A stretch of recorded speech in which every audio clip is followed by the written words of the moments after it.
கர்த்தருடைய பரிசுத்த நாமத்துக்கு மகிமை உண்டாவதாக. இன்றைய வசனம் எரேமியா 17 அதிகாரம் 5வது வசனத்தில், மனுஷன் மேல் நம்பிக்கை வைத்து மாம்சமானதை தன் புயபலமாக்கி கொண்டு கர்த்தரை விட்டு விலகுகிற இருதயமுள்ள மனுஷன் சபிக்கப்பட்டவன் என்று கர்த்தர் சொல்லுகிறார்.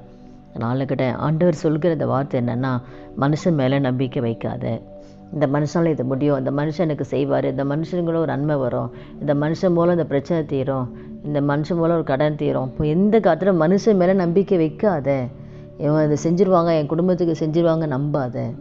மனுஷன் நம்புவது விருதான், நம்பப்படுறதுக்கு அவன் ஏமாத்துறான். நாசியில் சுவாசம் இருக்கிற மனுஷனை யாரையுமே நம்பாதேன்னு சொல்லி வேதம் சொல்லு. அப்போ அதை அப்படி நம்புறதும் ஆண்டவர் விரும்புறது கிடையாது. எந்த சொல்லியும் மனுஷன் நம்ம நம்பக்கூடாது. யோசிப்பு கூட மனுஷன் மேலே நம்பிக்கை வச்சு சொல்கிறேன், நான் அந்த சிறைச்சாலை வரத்துக்கு நான் எந்த தப்பு பண்ணலை, நீங்கள் ராஜா கிட்ட சொல்லி எப்படியாவது இங்கே இந்த வெளியில் வர்றதுக்கு உதவி செய்யுங்கன்னு சொல்லி, அப்போ மனுஷன் நம்பி அந்த பாத்திரக்காரன் தலைகிட்ட சொல்கிறான். ஆனால் அவன் மறந்துட்டான் பாருங்கள். மனுஷன் நம்பி சொன்னால மறந்துட்டான். 2 வருஷம் ஆயிடுச்சு. தேவன் உயர்த்துற நேரம்தான் ராஜாவுக்கு சொப்பனத்தை கொடுத்து அதுக்கப்புறம் அந்த நினைவு வந்து ஆண்டவர் யோசிப்பை உயர்த்துறாரு. இதனால கூட அந்த மனுஷன் நம்புறத ஆண்டவர் விரும்புறது கிடையாது. இதனால கூட நம்ம இது வரைக்கும் மனுஷன் நம்பி எந்தெந்த காரியத்தெல்லாம் நம்ம எதிர்பார்த்துட்டு இருக்கிறோமோ, மனுஷன் நம்பாமல் கர்த்தரை மாத்திரம் நம்ம நம்பும்போது கர்த்தர் எனக்காக யாவும் செய்வார் என்று சொல்லி கர்த்தர் மீது நம்ம நம்பிக்கை வைக்கும்போது யார் மூலமான செஞ்சுட்டு போவார். எந்த மனுஷன் மூலமாவது கர்த்தர் செஞ்சுட்டு போயிட்டே இருப்பார், ஆண்டரை மாத்திரம் நம்பும்போது. அப்போ மாம்சமான தன் புயபலமாக்கி கொண்டு என்னால் முடியும், நான் செஞ்சிருவேன், நான் பண்ணிடுவேன், என்னால் இது முடியும், நான் வேலையில் இவ்வளோ சம்பாதிச்சிருவேன், இந்த காரியத்தை நான் முடிச்சிருவேன், இந்த திருமண காரணம் இதெல்லாம் நான் பார்த்துக்குவேன், நான் தன்னுடைய சுய பலத்தை நம்ம நம்பும்போது அப்போ அதையும் ஆண்டு விரும்புறது. என்னால் முடியும், நான் செஞ்சிருவேன், நான் கட்டினேன், இதெல்லாம் நான் பார்த்துக்குவேன், அப்போ நம்ம மேலே நம்ம நம்பிக்கை வைக்கிறதும் ஆண்டு விரும்ப மாட்டார். நான் செஞ்சிருவேன், நான் பண்ணிவிடுவேன், இது எனக்கு தெரியும், இதை என்ன பண்ணிவிடுவேன், அதையும் ஆண்டு விரும்ப மாட்டார். அப்போ மனுஷன் மேலே நம்பிக்கை வச்சு தன்னை எல்லாமே என்னால் செய்ய முடியும்னு சொல்லி அப்படி நினச்சிட்டு யாரெல்லாம் ஆண்டரை விட்டு விலகுறாங்களோ அப்படிப்பட்ட இருதயம் இருக்கிற மனுஷன் சபிக்கப்பட்டவன் ஆண்டு சொல்கிறேன். நம்முடைய வாழ்க்கையில் இப்படிப்பட்ட எண்ணம் நமக்கு வரவே கூடாது. மனுஷன் நம்பே இருக்கும்பொழுது என்ன பண்ணோம், நம்ம ஆண்டரை விட்டு அப்படியே விலகிடும். மனுஷன் பின்னாடியே போயிட்டு இருப்போம், ஆண்டவர் கூட இருக்கிறத ஆண்டவருக்கு அப்படியே மறந்து அப்படியே விலகி அப்படியே போயிடுவோம். மனுஷன் அவன் பின்னாடியே போவோம், இது செய்வார், அது செய்வாங்க, இது பண்ணுவாங்களா, அது பண்ணுவாங்களே. ஆண்டவருக்கு நமக்கு ஒரு இடைவெளி வந்துடும். அதுதான் கர்த்தரை விட்டு விலகக்கூடாது. மற்றவங்கள நம்பி இல்லை நம்மளால் எல்லாம் செஞ்சிட முடியும், சாதிச்சிட முடியும்னு சொல்லி நம்மை நம்பி ஆண்டரை விட்டு யாரும் அந்த இருதயம் கூட இருக்கக்கூடாது. அந்த இருதயம் கர்த்தரை விட்டு விலகுகிற இந்த இருதயமுள்ள மனுஷன் சபிக்கப்பட்டவன்.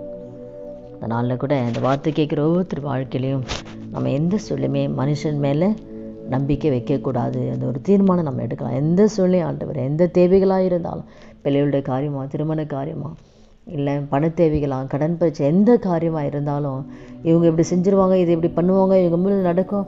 நம்ம ஆண்டோட சமூகத்தை மாத்திரம் நம்ம நோக்கி பார்க்கும்போது, அவருடைய சமூகத்தில் நம்ம விண்ணப்பிக்கும் போது அவரும் யார் மூலமானா கர்த்தர் அற்புதத்தை தேவன் செய்வார். ஆனால் நம்ம யார் நம்பணும்னா கர்த்தரை மாத்திரம் தான் நம்பணும், அவரை சார்ந்திருக்கணும், அவரை நம்பணும், அவரை எதிர்பார்க்கணும். அப்போ நம்முடைய வாழ்க்கையில் தேவன் நம்முடைய வாழ்க்கையில் எதிர்பார்க்கிற நன்மைகளை ஆண்டவர் கொடுப்பார். அதனால் நாமே தாழ்த்தி, ஆண்டவரை என்னால் முடியாதப்பா, என் சுய பலத்தால் என்னால் ஒன்றும் செய்ய முடியாது ஆண்டவரே, என் கை பிரயாசத்தால் ஒன்றும் செய்ய முடியாது, என் பலத்தால் ஒன்றும் முடியாதப்பா, உங்கள் தயவு வேணும் ஆண்டவர், உங்கள் கிருபை வேணும் ஆண்டவர். எல்லாத்தையுமே நம்ம ஆண்டவரை நம்பி ஆண்டவரை சார்ந்து இருக்கும்போது ஆண்டவர் நம்முடைய வாழ்க்கையில் தேவன் நன்மைகளை அற்புதங்களை கர்த்தர் செய்வார். அதனால் கூட இந்த வார்த்தைக்காக நம்ம ஜெபிக்கலாம். எந்த சூழ்நிலை நம்ம மனுஷன் நம்பிக்கை வைக்க மாட்டாண்டவரே, மனுஷன் நான் சார்ந்திருக்க மாட்டாண்டவரே, என்ன வந்தாலும் எங்களுக்கு நீங்கள் போதும் ஆண்டவரை, நீங்கள் செய்வீங்கன்னு சொல்லி கர்த்தரை மாத்திரம் நம்புவோமா, ஜெபிக்கலாமா. துதிகள் மத்தியில் வாசம் செய்கிற நல்ல தகப்பனே, இயேசுவின் நாமத்தில் நம்முடைய சமூகத்தில் வருகிறோம். இந்த வார்த்தை கேட்குற ஒவ்வொருத்தர் வாழ்க்கையிலையும் ஆண்டவரே தகப்பனே, இதுவரை நாங்கள் மனுஷன் மேலே நம்பிக்கை வைத்ததை மன்னிங்கப்பா. இந்த மனுஷன் மூலம் இந்த உதவி கிடைக்கும், அந்த உதவி கிடைக்கும்னு சொல்கிறாங்க. மனுஷன் நம்பி மனுஷன் சார்ந்திருந்ததே தயவாய் மன்னிக்கும்படியா ஜெபிக்கிறேன் சப்பா. என்னால் முடியும், நான் செஞ்சிருவேன்னு சொல்லி என் சுயபலத்தை நாங்கள் சார்ந்திருந்ததையும் தயவாய் மன்னித்து ஆண்டவரேன். இனி வருகிற நாட்களை உம்மால மாத்திரம்தான் ஆண்டு வர முடியும் ராஜா. எங்கள் கண்களுமே நோக்கி இருக்கிறதாப்பா. இந்த வார்த்தை கேட்குற ஒவ்வொருத்தர் வாழ்க்கையில் என்ன பிரச்சனைகள் இருந்தாலும், என்ன வியாதிகள், என்ன வேதனைகள், என்ன பாடுகள் இருந்தாலும் டேடி உண்மை நோக்கி பார்க்குற நம்முடைய பிள்ளைகளுடைய வாழ்க்கையில் ஆண்டவரேன் என் தேவன் அற்புதத்தை கர்த்தர் செய்வீராக ஆண்டவரே.